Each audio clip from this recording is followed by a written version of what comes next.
Aleluia. Senhor, nós somos gratos a Ti, Pai, por tudo aquilo que o Senhor tem feito neste lugar. Por o Senhor ter nos trazido aqui, Pai, com um propósito. Quer falar com cada um de nós, nos dar as estratégias que precisamos, nos trazer, Pai, o alimento necessário para continuarmos a caminhar triunfalmente naquilo que o Senhor tem planejado para nós. Ó Senhor, que Teu Espírito venha trazer a cada um de nós, Senhor, literalmente aquilo que precisamos nessa noite. Que o Senhor possa mover-se em nosso meio, Senhor, abrindo, Senhor, o nosso entendimento, nos trazendo a revelação, Pai, de tudo aquilo que precisamos. Essa é a nossa oração, Pai, em nome de Jesus. Amém. Os irmãos podem se assentar. Muito obrigado ao nosso maravilhoso, tremendo, extraordinário grupo de música. Aleluia. Irmão, eu sou um entusiasta do nosso grupo de música, principalmente quando a gente sai daqui, irmãos. Aleluia. Glória a Deus. Boa noite, irmãos, a paz do Senhor. Eu gostaria que vocês abrissem as suas Bíblias no livro de 2 Coríntios, segunda epístola aos Coríntios, capítulo 5, verso 21. Irmãos, todos nós estamos impactados, né, irmãos, o que aconteceu nesse final de semana, não é verdade? Deus falou conosco de uma forma tremenda.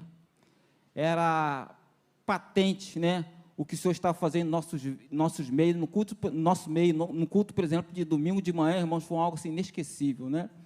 Eu estava conversando com o irmão lá na Palhoça, ele não pôde estar no culto aqui de domingo pela manhã, e ele ficou assistindo pela televisão.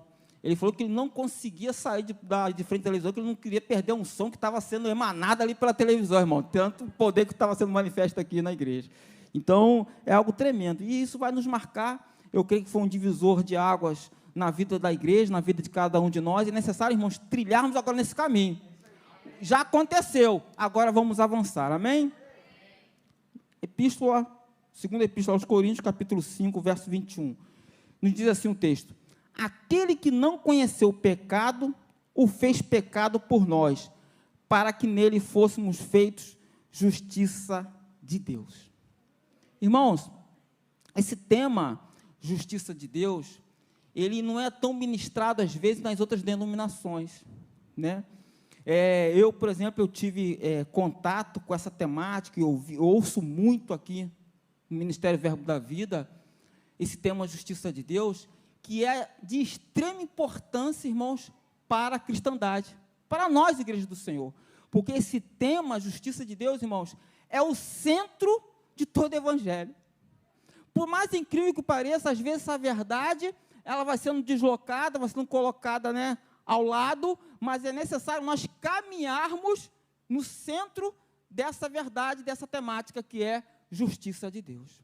O tema justiça de Deus, irmãos, comumente, às vezes, é mal compreendido, pois, em geral, confundem justiça de Deus com juízo de Deus. Então, o que eu quero falar nessa noite para vocês, que justiça de Deus e juízo de Deus são duas coisas distintas.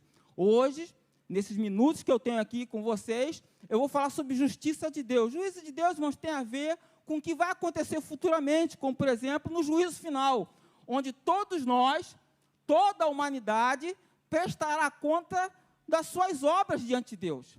Eu costumo dizer, irmãos, quando você fizer a passagem e abrir os olhos e estiver no lugar chamado Tribunal de Cristo, aleluia, glória a Deus, você já está salvo e que vai ser avaliado as suas obras em Cristo, mas já está tudo certo. Agora, se por acaso você se lembrar dessa mensagem que eu estou ministrando hoje, é 21 de outubro, e chegar lá, tiver uma portinhola lá, na parede escrito assim, grande trono branco, aí deu ruim para você, porque vai ser julgado as tuas obras, é só para você saber porque você está indo para o inferno. Isso é o juízo de Deus. Isso é o juízo de Deus. Já houve juízos, por exemplo, no passado, como, por exemplo, quando houve o dilúvio, onde apenas 8 pessoas se salvaram, Noé e sua família. Um juízo de Deus foi manifesto. Outro juízo de Deus foi manifesto, por exemplo, quando Sodoma e Gomorra, a pecaminosidade era tão grande, que foi dizimado. Todos os habitantes ali. Mas juízo de Deus, irmãos, não tem nada a ver com justiça de Deus. Justiça de Deus também, eu quero falar para vocês que não é às vezes, irmãos, quando nós estamos extremamente carnais, não conseguimos levar o cerne, o fundamento do evangelho, que é o amor, e às vezes por um sentimento de injustiça que nós temos em relação ao terceiro, nós queremos que Deus faça justiça com A, B, C ou D. Que, se possível, caia um raio da cabeça dele e que eu esteja vendo para me alegrar. Isso não é a justiça de Deus. Amém? Justiça de Deus, irmãos, é falar sobre a nossa própria salvação em Cristo. E a falta de entendimento deste tema, irmãos, nos priva de viver a plenitude de que Deus sonhou e preparou para mim e para você em Cristo Jesus. Quando nós falamos que nós somos em Cristo, o que nós temos em Cristo, o que nós podemos em Cristo, tudo isso tem a ver com essa temática, justiça de Deus. E a Bíblia fala, irmãos, usando lá o profeta Oséias, falando que o povo de Deus, ele estava sendo destruído por falta de conhecimento. E por que eu estou fazendo toda essa abertura, irmãos, para falar sobre o tema justiça de Deus? Porque quando a gente fala sobre justiça de Deus, a consciência de que você é em Cristo vai sendo revelada, e aquela mentalidade do pecado, de escravo do diabo, vai saindo de você, porque você consegue perceber que você agora é filho de Deus. E por ser filho de Deus, você tem direitos. E é sobre isso que nós queremos falar nesta noite. Primeiro, o que é ser justiça de Deus? Irmão, ser justiça de Deus, quando eu estava lendo, estudando para estar trazendo essa mensagem nesta noite, eu fiz um paralelo com esse tema. É como se fosse aquela parte de uma bula, né? Quando a gente compra um remédio, né? Nós vamos lá ler a bula, não devíamos fazer isso, não devíamos confiar integralmente do que o médico fala, porque às vezes tu lê a bula, mas tu não quer nem mais tomar remédio. Mas você vê lá a posologia, você vê lá tanta coisa, e você vê lá a parte que te interessa, que são os efeitos esperados do medicamento. Então, irmãos, hoje nós vamos entender quais são os efeitos esperados do medicamento que Jesus proveu na cruz do Calvário para mim e para você. Amém? Isso é ser justiça de Deus. Bom, o que é justiça, conforme o nosso dicionário aqui da língua portuguesa? Qualidade do que está em conformidade com o que é direito, ou a virtude de dar aquilo a cada um do que é seu. No grego, a palavra justiça é dikaiosune, que significa o seguinte: o estado daquele que é como deve ser, ou condição aceitável a Deus. Então, quando o apóstolo Paulo está falando na igreja de Corinto, olha só, aquele que não conheceu o pecado, fez pecado por nós, está falando de Cristo, para que nele fôssemos feitos justiça de Deus, está falando o seguinte: aquele que morreu na cruz, ressuscitou, nos colocou numa condição de ser aceitável a Deus. Aleluia! Então, irmãos, hoje você é aceitável a Deus, você está na posição que você nunca deveria ter saído. Você agora é justo, ou seja, tudo aquilo que era contra você foi resolvido no ato de Jesus Cristo na cruz do Calvário, te transformando em justiça de Deus. Estou aceitável diante de Deus. E o que é ser justiça de Deus? E aqui, irmãos, eu vou passar para vocês. Ser justiça de Deus é a capacidade ou habilidade de estar diante de Deus sem culpa, medo, complexo de inferioridade ou condenação, chamando-o de Pai, como se o pecado jamais tivesse existido. Meu irmão, quando você é justiça de Deus, você não tem um Deus longínquo, um Deus que está longe de você, que você nem entende direito, mas você tem um Deus que você pode chamar de Pai. Não há pecado entre você e Ele. Aquela muralha que estava entre você, Ele caiu, e você pode chamar de Pai, tem intimidade com Ele. Isso é ser justiça de Deus. Ser justiça de Deus é estar numa posição ideal diante dEle, em plena confiança, como um filho se coloca diante do pai. Por que plena confiança, irmãos? Um filho confia plenamente no pai. Quando nós somos criança, nós temos nosso pai por herói. Eu achava que meu pai era o meu herói, irmão. Né? Minha mãe falava que eu era tão íntimo do meu pai que quando ele dormia, ele chegava, tinha um hábito de dormir à tarde, trabalhava e tal, quando ele dormia, ele deitava no sofá, eu ficava no tapete ali próximo, ele dormindo, velando meu pai, porque ele era meu herói, eu confiava nele integralmente.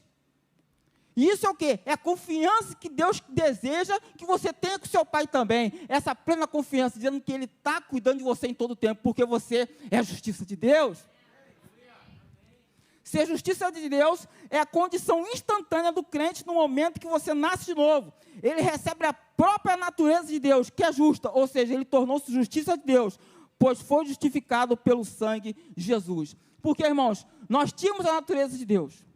E eu vou chegar lá, vou falar um tópico sobre isso. Mas devido ao pecado, o pecado original em Adão, você perdeu essa natureza divina e passou a ter uma natureza pecaminosa. E quando você tem essa natureza pecaminosa, obviamente você está afastado do Pai. E através do sacrifício de Jesus, você passa a ter uma nova intimidade com Deus, você é reconciliado com Ele novamente, e passa a ter essa plena confiança que eu acabei de falar para vocês. Agora eu vou tentar trocar tudo isso em miúdo, e colocar alguns fundamentos na sua vida, para você entender bem essa temática. Qual era a nossa posição original? Qual era a minha posição, a sua posição original? Qual era a posição original do homem? O homem, ele era a imagem e semelhança de Deus. O pastor André falou alguma coisa aqui, mas eu nem sei o que ele falou. Eu só vi o movimento das mãos aqui. Abramos nossas Bíblias em Gênesis 1, verso 26 ao 28.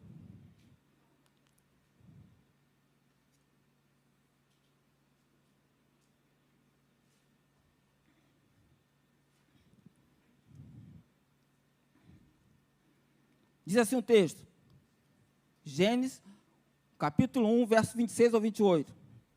E disse Deus, façamos o homem à nossa imagem, conforme a nossa semelhança, e domine sobre os peixes do mar, e sobre as aves do céu, e sobre o gado, sobre a terra, e sobre o réptil que se move sobre a terra. E criou Deus o homem à sua imagem, a imagem de Deus o criou, homem e mulher o criou, e Deus os abençoou, e Deus lhes disse, frutificai, e multiplicai-vos, e enchei a terra, e sujeitai-a, e dominai sobre os peixes do mar, e sobre as aves do céu, e sobre todo animal que se move sobre a terra. Quando Deus criou o homem, ele tinha um objetivo, tanto que ele é chamado homem como a coroa da criação. Deus criou todas as coisas, os céus e mares. Tenta imaginar o seu valor, irmãos. Começa a contemplar o seu valor. A montanha mais linda que você conhece aqui de Santa Catarina, você tem mais valor do que ela. Você é a obra da criação, você é a coroa da criação mesmo. Quando você vai ali para a Lagoa da Conceição e olha aquela imagem linda que Florianópolis te oferece, que você vê claramente como que Deus fez uma coisa tão linda, você pode se dizer que você é mais bonito que aquilo, porque você é a coroa da criação. Aleluia! Ele te fez como a imagem semelhante dele.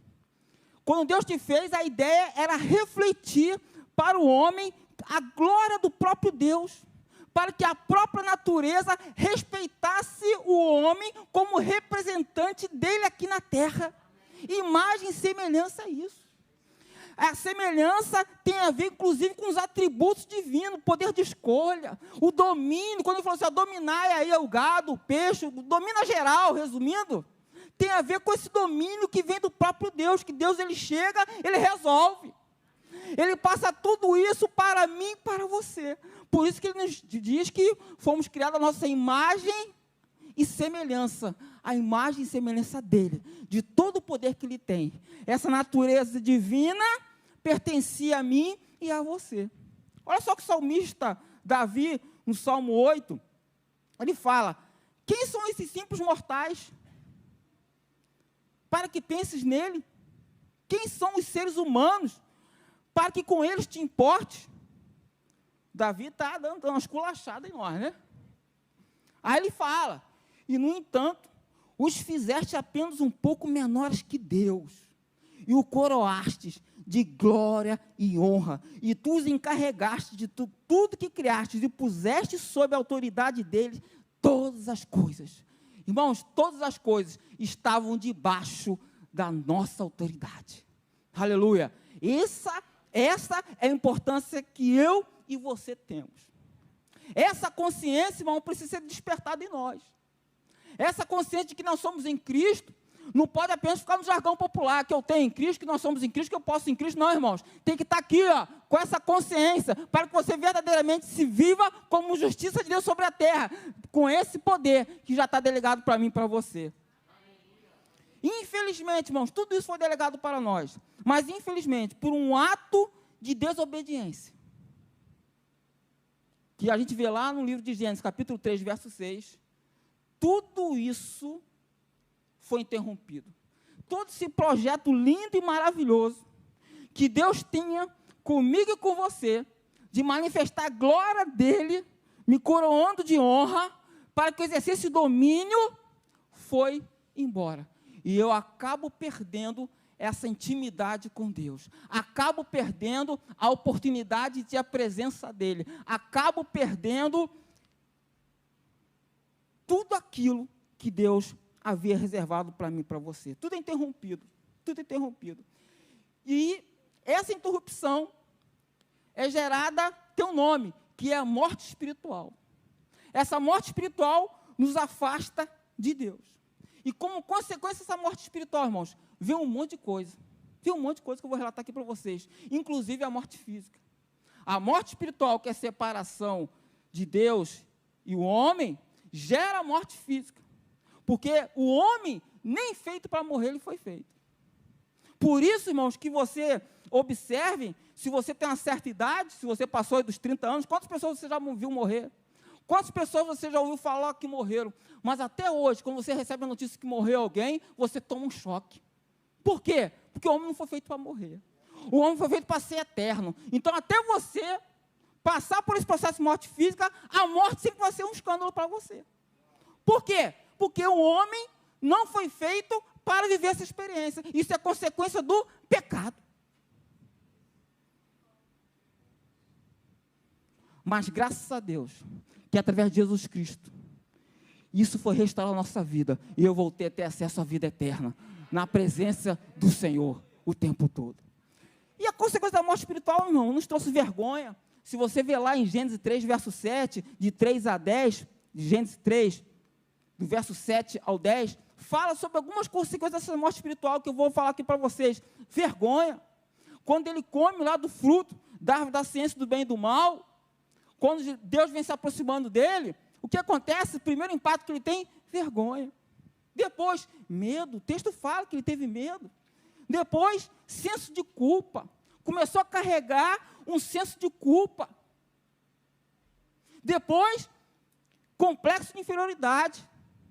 Em Gênesis 3, verso 8, ele não quer ficar mais próximo de Deus. E quando ele olha para o Pai, quando ele olha para Deus, ele quer ficar distante. Por quê? Complexo de inferioridade. E às vezes, irmãos, nós pensamos que tudo isso, medo, a culpa, o complexo de inferioridade, faz parte de um aspecto emocional. Não é aspecto emocional, não. Faz parte da consciência do pecado que tenta dominar o homem. Então, nós não podemos aceitar. O medo, a culpa, o complexo de inferioridade, tudo isso, irmão, faz parte de uma consciência pecaminosa que não pertence mais a mim e a você. Aleluia. Aleluia. Perda de domínio. A perda de domínio, você vê o diabo na cara de pau. O diabo é cara de pau, gente. Você vê em Lucas 4, versos 6 e 7, quando nós vemos ali o ministério de Jesus se iniciando, quando ele é compelido pelo Espírito para ir para o deserto jejuar, e quando chega uma determinada área, uma certa fase daquele jejum de Jesus, ele vem e fala o seguinte para Jesus: eu lhe darei autoridade, eu lhe darei toda a autoridade sobre eles e todo o seu esplendor, porque me foram dados, e posso dá-los a quem eu quiser. Se você me adorar, tudo será seu. O que o diabo está falando aqui para Jesus? Aquele domínio que estava investido sobre a vida de Adão, simplesmente ele foi lá e arrebatou, ele roubou esse domínio que pertencia ao homem, a mim e a você. Mas graças a Deus, irmãos, que isso já foi corrigido através do sacrifício de Jesus. E por mais conceitual que essa ministração possa ser nessa noite, é necessário que você esteja muito bem clarificado sobre essa temática na sua vida, porque vai ser isso que vai colocar essa consciência de vitória em você. Amém? E por que aconteceu isso, pastor Tony? Por que Adão, que fez a lambança lá atrás, e a humanidade paga o preço até hoje? Em Romanos 5, verso 12, diz assim o texto: portanto, como por um homem entrou o pecado no mundo, e pelo pecado a morte, assim também a morte passou a todos os homens, por isso todos pecaram. Ou seja, foi o DNA do pecado, foi caminhando, até alcançando os dias de hoje. E como eu interrompo isso? Através de uma reabilitação que houve desse estado. Por que reabilitação? Nós já havíamos sido habilitados. Deus nos criou para viver isso, assim, irmãos, dominando, na presença dEle, com plena comunhão, sem culpa, sem vergonha. Isso que nós fomos criados. Por causa do pecado se foi cortado. Então havia a necessidade de sermos reabilitados. Como isso aconteceria? E foi se passando os séculos.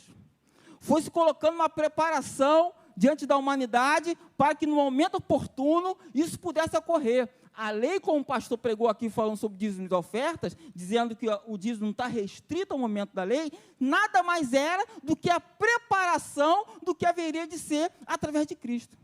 Então a lei não estava preocupada em dizer se deveria servir sábado ou não era sábado, sobre dízimos e ofertas, sobre as 661 leis que estão abarcadas na lei, ou 613, mas ele apontava por aquilo que haveria de vir, Jesus Cristo, nos reabilitando a essa condição original. E como isso foi reabilitado? Cristo nos resgatou da maldição da lei, fazendo-se maldição por nós, porque está escrito: maldito todo aquele que for pendurado no madeiro.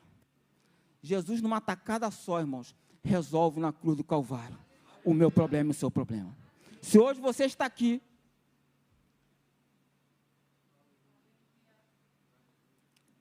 desfrutando dessa maravilha que é ser nascido de novo, foi graça ao que Jesus fez na cruz por mim e por você. E que maldição é essa? A maldição que está contida na própria lei. Lá em Deuteronômio fala sobre isso. E resumindo, seria a miséria, a enfermidade, a morte espiritual. Nada disso não nos pertence mais, irmãos. A miséria não faz parte da sua realidade. A enfermidade não faz parte da sua realidade. A morte espiritual, que é o afastamento de Deus, não faz parte mais da sua realidade. Por quê? Porque Jesus Cristo resgatou aquilo que era contra mim e você lá no madeiro. Não, a maldição não tem mais nenhum efeito sobre a minha vida e sobre a sua vida. É necessário você se levantar com autoridade e rejeitar qualquer maldição que venha contra a sua vida, tentando te apontar para esse lugar. Enfermidade, falta ou afastamento de Deus. Não aceite isso na sua vida.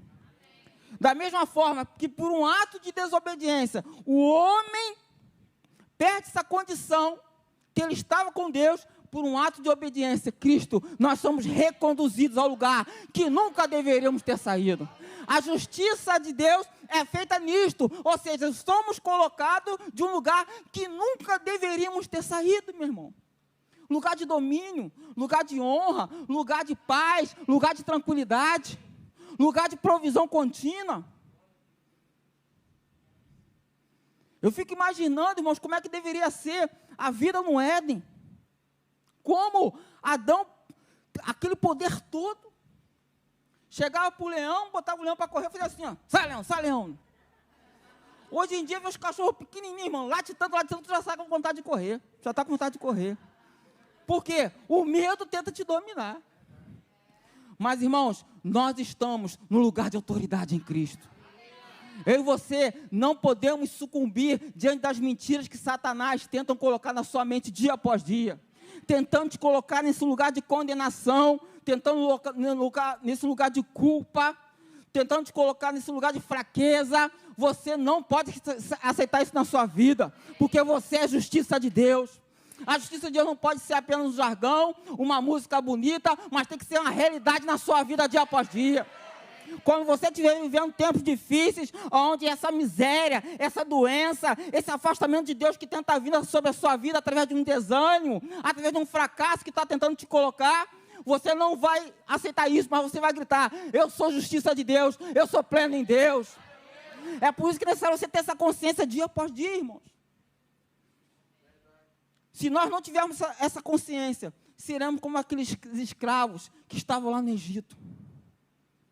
Só tem que os escravos no Egito ainda tinham senhores que diziam o que eles deveriam fazer ou deixar de fazer.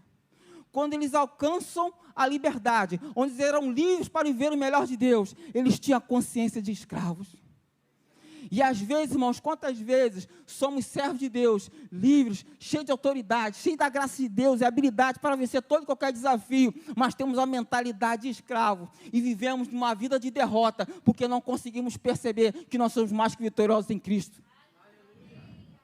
Por causa de uma consciência derrotada, por causa de uma consciência pecaminosa, por causa de uma consciência que só te leva para baixo. De onde vem essa consciência, pastor Antônio? Do pecado.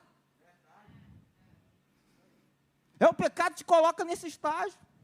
E quando eu estava meditando, irmãos, quantos testemunhos eu já ouvi de homens que não tinham nada, que quando aceitaram Jesus, irmãos, estavam viciados em drogas, vivendo como indigentes, sem nenhum futuro, não estou nem falando de futuro promissor, sem futuro mesmo.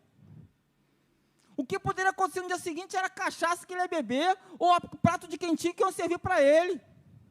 Mas eles se rendem ao Senhor, e se levantam como nova criatura, e naquele mesmo instante uma nova consciência vem, que ele é filho do rei, que ele tem acesso ao Pai em todo o tempo, e esses homens se levantam financeiramente, como família, com autoridade moral. O que é isso? Porque ele não somente nasceu de novo, mas ele teve a consciência de quem é nascido de novo.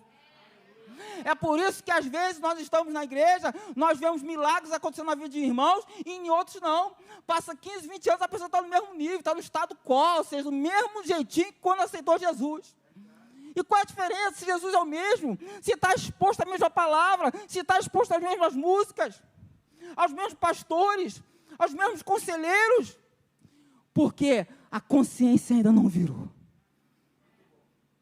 É necessário, irmãos, você ter a consciência de quem você é em Cristo. Senão, irmãos, a gente vai ficar pregando aqui, nós teremos vários aniversários, vai ter choradeira, vai ter profecia, vai ter tudo. Mas se a consciência não chegou em você, você não vai chegar a lugar nenhum.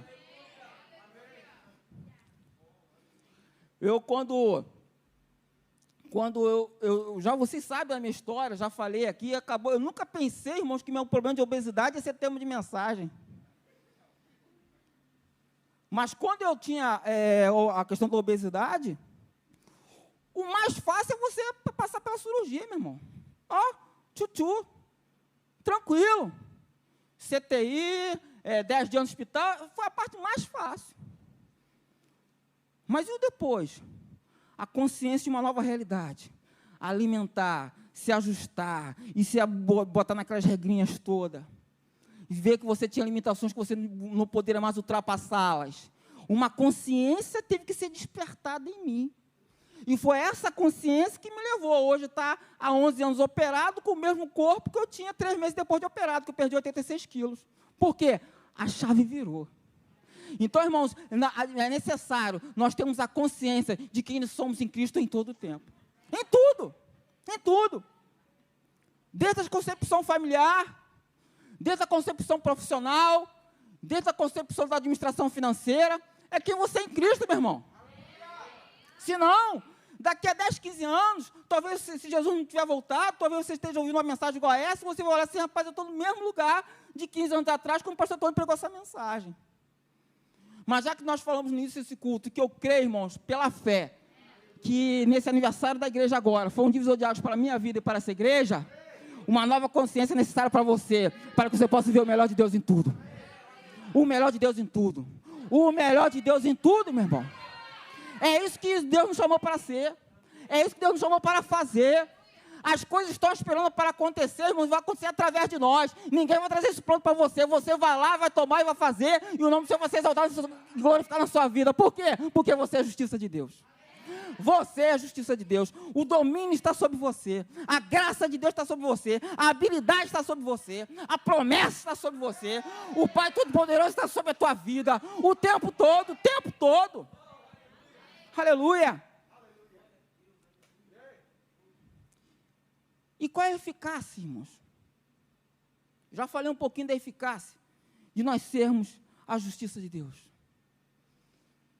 O que significa esse texto, em 2 Coríntios 5, 21, falando que Jesus Cristo morreu na cruz, para que fôssemos feitos justiça de Deus? Conceitualmente eu já entendi, pastor, eu já entendi tudinho, já entendi que foi a zebra lá do Adão, que fez a besteira, que desobedeceu, que Jesus Cristo tem que morrer na cruz do Calvário, mas tá, e aí? E agora? Na minha vida prática. Primeiro, a presença de Deus foi restaurada para mim e para você. Irmãos, eu poderia terminar essa mensagem aqui agora. Vamos chamar um grupo de música, só a presença de Deus está comigo, está tudo certo, não precisa mais nada. Mas tem muito mais coisa por aí. Em Efésios 1, verso 3 ao 4, diz o seguinte: bendito seja Deus e Pai do nosso Senhor Jesus Cristo, que nos abençoou com todas as bênçãos espirituais nas regiões celestiais em Cristo, porque Deus nos escolheu nele antes da criação do mundo, para sermos santos e irrepreensíveis na sua presença. Irmãos, a presença de Deus te conduz à vitória. A presença de Deus te conduz a um lugar onde basta você estar, que o ambiente vai ser mudado, porque a presença de Deus te acompanha. Você não sai da presença de Deus, é contínuo, Deus está em você, por isso que nós somos mais que vencedores, por isso que quando o apóstolo Paulo fala, ensina que nós somos mais que vencedores, é porque se temos a consciência da presença, de que o Deus Todo-Poderoso está comigo todo o tempo, 24 horas por dia, o que vai impedir que alguma coisa se concretize na minha vida? Nada, irmão, porque a presença de Deus está comigo continuamente. A natureza divina foi restabelecida. Nós que outrora éramos pecadores, devido ao pecado de Adão, passamos a ter uma natureza pecaminosa, que nos dava vergonha, complexo de inferioridade, perda de domínio, senso de culpa. Então, irmão, isso não te pertence mais, a culpa não pode te perseguir, a condenação não faz parte dos seus pensamentos. Se vier esse pensamento sobre a tua vida, tu rejeita em nome de Jesus, não aceite. Isso faz parte de uma consciência pecaminosa, e você não é pecaminoso, você é filho do Deus vivo, amém? E essa natureza divina foi restaurada.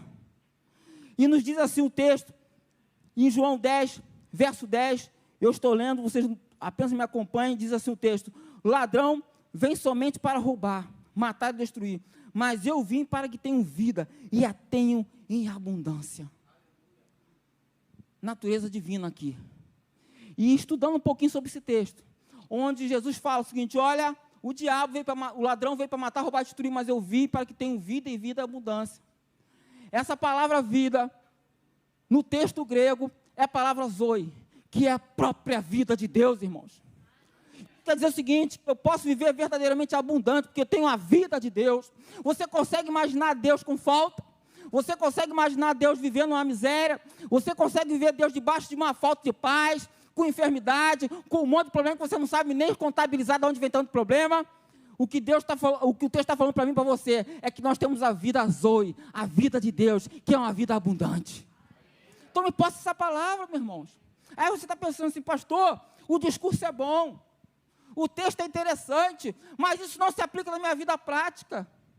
Sabe por que isso não se aplica na sua vida prática, irmãos? Existe um jargão no direito que diz o seguinte: o direito não socorre o dorminhoco. É uma prática. Qualquer advogadozinho aí que saiu ontem da faculdade sabe dessa historinha aí. O direito não socorre o dorminhoco. Por quê? O que adianta ter leis? O que adianta ter direitos se eu não sei que tenho? O que adianta ter leis? O que adianta ter um direito se está lá constitucionalmente falando, se é uma legislação extravagante, se é uma legislação de Santa Catarina, da prefeitura aqui de Florianópolis, do município de Florianópolis, melhor, Mas se eu vou lá, estou sendo ofendido, estou sendo transgredido no meu direito, mas eu não vou lá e corro atrás do meu direito. É melhor ficar na minha posição de conforto. Para quê? Isso não vai dar nada e não. É só dor de cabeça. Você já deve ter ouvido essa frase alguma vez na sua vida. A pessoa tem um direito, a pessoa tem algo que ela podia receber, um direito dela, da família dela, ou algum que envolve patrimônio, família, vida profissional. Isso não vai dar nada não, é muita dor de cabeça. Deixa para lá. Deus vai me dar, anda muito Deus na história, Deus vai me dar tudo em dobro no futuro. Não vai dar nada não, deixa de ser dorminhoco, deixa de ser preguiçoso. Vai correr atrás do teu direito em nome de Jesus.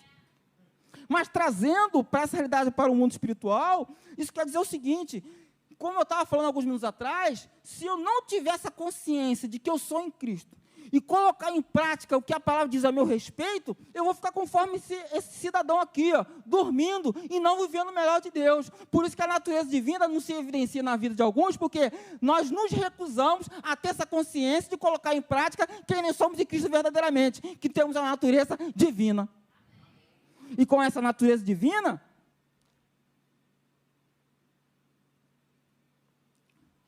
eu tenho a vida de Deus. Amém? Uma vida abundante. O domínio, irmãos, foi restaurado. Aquele domínio que foi perdido lá no Éden, que o diabo, na cara de pau, tentou falar com Jesus sobre que ele tinha pego esse domínio que ele dava para quem queria. O domínio foi restaurado, irmãos.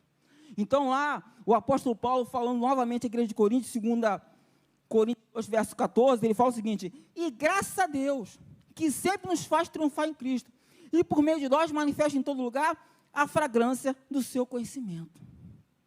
Irmãos, Deus nos faz triunfar em Cristo, amém? Amém. Isso é uma realidade. Irmãos, quando eu ouvi esse versículo pela primeira vez na vida, depois eu estar aqui no Igreja Verbo da Vida, como, Tony, você já não era pastor, irmãos? Eu li esse versículo, eu acho que foi enxertado aqui na minha Bíblia, não é possível, porque eu não tinha conhecimento dessa palavra. Eu não sei explicar. Mas eu me lembro quando o pastor Humberto Albuquerque, pregando aqui, essa palavra, ela norteou minha vida até hoje. Quase todas as minhas mensagens, eu falo sobre o versículo, pode reparar. Porque grita aqui, irmãos. É essa e Efésios 3:20 que está ali perto da sala do pastor. Que Deus é poderoso para fazer infinitamente mais do que pedimos ou pensamos pelo poder que nos opera. Por quê? É a minha realidade. É aquilo que eu acredito. É aquilo que eu vivo. E baseado nessa palavra, às vezes uma pessoa fala assim: você é triunfalista, pastor Tony? A igreja da Verbo é triunfalista? Mas vocês pegam Covid. Vocês morrem também de doença, de câncer. Tem gente desempregada. Irmãos, eu não quero nem saber, irmãos, se eu sou triunfalista ou não. Eu sou escriturista. Escriturista é o seguinte, é aquele que crê na palavra de Deus. Eu sou escriturista. Ou seja, se você está dizendo que a palavra de Deus disse que eu vou triunfar em Cristo, eu não quero nem saber da hora do Brasil. Eu vou triunfar em nome de Jesus e acabou. E acabou. Eu não quero nem saber, porque não me pertence essa realidade. Então eu triunfo, irmão, sabendo que as circunstâncias são adversas sobre a minha vida, mas que eu não vou parar, porque Deus me garante que eu vou avançar, que eu vou triunfar em nome de Jesus. Ou seja, as circunstâncias adversas, elas não fazem parte da minha realidade. O nome já está dizendo, é circunstância. São circunstanciais, vão passar sobre a minha vida, sobre a sua vida, mas nós vamos chegar ao porto desejado, ao milagre, à bênção, ao local de exaltação. Por quê? O Senhor nos chamou para triunfar em Cristo. O domínio foi restaurado. Então a circunstância não me domina. Sou eu que as domino. Sou eu que coloco debaixo dos meus pés. Sou eu que continuo avançando e elas ficam para trás. A comunhão foi restaurada. Hoje não estou mais distante do Pai. O Pai está comigo dia após dia. Eu posso chegar para Ele e falar assim: Pai, eu te agradeço pelo meu milagre. Pai, eu estou numa situação complicada assim, mas eu preciso de uma solução e é para agora. Falar com Deus, rasgando seu coração. Às vezes, irmão, nossas orações são verdadeiras poesias que dá vontade de colocar no Museu de Arte Moderna lá em São Paulo. Mas que estão sem o teu sentimento real perante Deus. A sua oração diante do Senhor tem que colocar para fora toda essa intimidade que você tem com Deus, porque a comunhão foi restaurada, meu irmão. Você pode chamar dele de Pai. Quando eu falo, conversando lá com meu pai, irmãos, que ele não nos ouça, você provavelmente vai ver essa mensagem. Mas eu dou tapa na cabeça dele. Ele puxa, quando estou comendo lá na mesa, ele vem lá, eu preciso de comer, irmão, eu preciso de todo um ritual, senão eu perco aqui a deglutição, está me faltando a palavra, o compasso. Então eu tenho que comer com calma, com tranquilidade, né?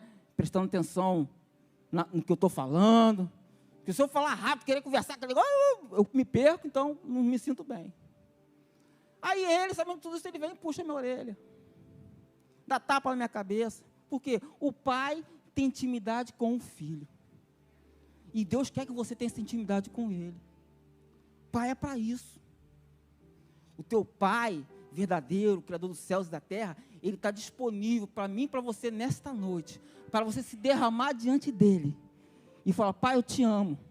Sem reservas eu estou aqui. E você colocar diante dele tudo aquilo que está te afetando, te constrangendo, porque ele é seu pai, ele te ama, e ele quer o melhor para você.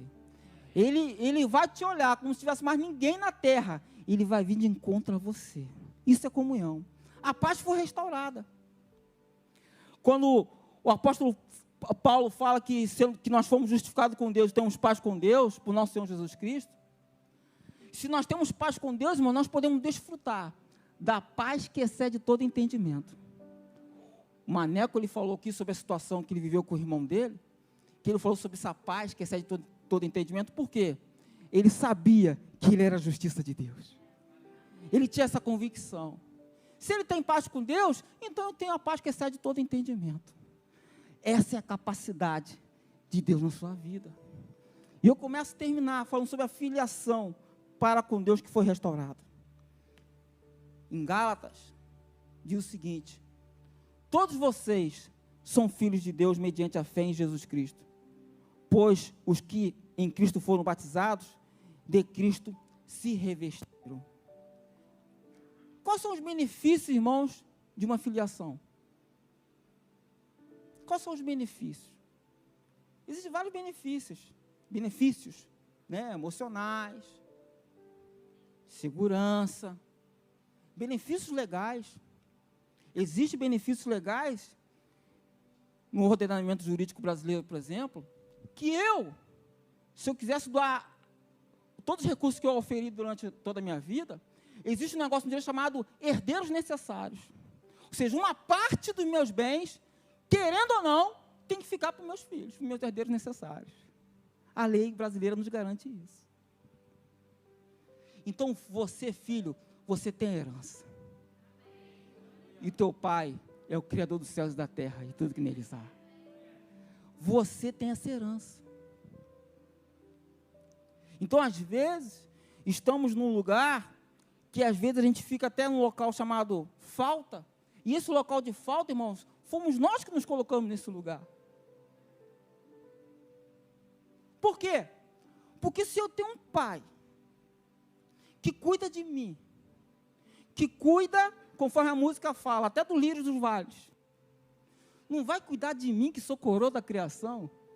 Irmãos, eu não sei como virar a provisão, mas ela vai vir. Se vai vir de carrinho de mão ou de avião, mas ela vai vir. Por quê? Porque ele é meu pai. Ele cuida de mim. Eu faço parte disso, eu tô junto e misturado nisso. É minha herança, por direito. Então, quando o diabo, ele tenta te aprisionar no local de falta, no local de vergonha, no local onde você se sente deslocado porque não tem recursos, esse lugar não te pertence, porque você é filho do rei, e você tem herança, e a provisão já está em tuas mãos. Então, desperta essa consciência. Filho tem prioridade. Não, filho tem prioridade. Eu sou pai, e eu falo isso, mas porque eu levo isso muito a sério. Prioridade na minha vida são meus filhos. Minha esposa e meus filhos. Não quero nem saber da hora do Brasil. Primeira igreja que Deus me deu, tem nome. São os de Faria. Alba Cristina Silva de Faria, Gabriel Silva de Faria, Manuel Silva de Faria. Filho tem prioridade.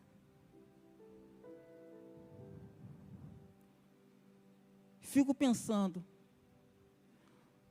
se você é objeto da prioridade de Deus, irmãos, você filiação que você tem em Deus, é objeto da prioridade dele, por que você às vezes entra em desespero? Por saber que Deus está cuidando de você em cada detalhe, na sua segurança, na sua saúde, na sua vida familiar, nas suas finanças, nos seus sonhos. Deus é um Deus que realiza sonhos, meu irmão. Deus é o Deus que te protege o tempo todo. O tempo todo. Você pode estar num ambiente, entrar na cova dos leões, e ali os leões, irmãos, eles vão respeitar a prioridade que você tem de Deus. Eles vão ter que deitar e dormir, sei lá o que eles vão fazer, mas eles não vão te tocar. Por quê? Porque Deus é contigo. Você é objeto da prioridade de Deus. Você desfruta de um amor incondicional. Deus te ama incondicionalmente. Quando eu olho a passagem do filho pródigo e vejo ali aquele homem que pegou toda a sua herança, acabei de falar de herança, gastou, teve uma vida dissoluta, uma vida de pecado, uma vida que afrontou o próprio pai. Ele afrontou o próprio pai, essa é a realidade. Ele vai, reconhece o local dele, de onde ele nunca deveria ter saído, que era de braço do pai. Ele não olha as consequências de como que o pai vai tratar, de como que o pai vai vê-lo. Ele não quer nem saber, ele quer voltar para os braços do pai. Que você nessa noite você possa ter essa atitude, voltar para os braços do pai. Não importa o que aconteceu, não importa o passado, importa você se levantar de onde você está e ir em direção ao pai. E quando ele volta aonde os pais estavam, talvez ele pensando que fosse ter um sermão do pai, que o pai fosse deixá-lo numa posição secundária, alguma coisa nesse sentido. Ele assim, se sentia até merecedor, está tudo certo, porque ele se via como um empregado do pai. Ele nem pensava voltar à condição de ser filho do pai, de retomar a altura de viver a filiação completa. Mas o pai o abre os braços e faz festa quando ele chega. Se coloque de pé, por favor. Há uma festa preparada para mim e para você o tempo todo. Há uma festa preparada que nos coloca nesse lugar de paz, de tranquilidade, de provisão, de cura. Tudo isso está disponível para mim e para você. E eu concluo essa mensagem falando o último verso dessa noite, que está lá em Romanos 5,17, que traduz tudo isso que eu acabei de falar de sermos justiça de Deus. Porque se pela ofensa de um só, a morte reinou por esse, muitos mais os que recebem a abundância da graça e o dom da justiça reinarão em vida por um só, Jesus Cristo. Eu e você fomos chamados para reinar em vida. Mas agora com consciência, por que eu reino? Porque se um reino fosse te entregue, sem você saber o porquê que aquele reino chegou em suas mãos, talvez você até o destruísse, talvez nem o valorizasse. Esse reino chegou de qualquer maneira, vai de qualquer maneira. Mas você agora entendeu o porquê que você reina em vida. E como rei, você pode reivindicar tudo aquilo que está conforme as leis estabeleceram para a sua vida. E a lei é essa aqui, ó. A palavra de Deus. Você tem um conhecimento, você vai usar a fé, você vai declarar a palavra em todo tempo, e você vai triunfar em Cristo. Por quê? Porque a palavra de Deus diz isso a teu respeito. É a palavra de Deus. A palavra de Deus é uma verdade absoluta, inegociável. Você pode negociar qualquer coisa, até mudar de time. Mas, ó, se der mais um apertozinho, daqui um dia está até com a blusa do Flamengo aqui, irmãos. Mas a palavra de Deus, ela é inegociável. Então, eu vou reinar em vida. Eu vou reinar sobre os problemas. Eu vou reinar sobre as circunstâncias. Eu vou reinar na situação que eu tiver em desvantagem. Por quê? Porque com Deus eu sou maioria. Você não precisa da aprovação de todos. Você precisa apenas da aprovação daquele que é teu Pai, que vai te dar a vitória. Então, viva isso. Reine em vida. E se lembre em todo o tempo, você é justiça de Deus. Você está numa condição favorável a Deus. Você é e está no lugar que você nunca devia ter saído. No lugar de provisão, intimidade com Deus, de vitória, de alegria e de paz. Senhor, nós te louvamos e glorificamos, Pai, por essa consciência ser despertada em nós. Aleluia! Como justiça tua, queremos viver o melhor de ti. Queremos reinar em vida, queremos andar triunfalmente diante de toda e qualquer situação e circunstância, porque essa é a tua vontade para nós. A cura nos pertence, aleluia, a provisão faz parte desse reino, oh, aleluia, a paz que excede entendimento é minha por direito, aleluia, e eu não abro mão de nada disso, Pai, aleluia. Senhor, eu tomo posse do que a tua palavra diz ao meu respeito, e eu vou viver cada dia melhor, porque essa é a tua vontade para nós como a tua igreja, em nome de Jesus.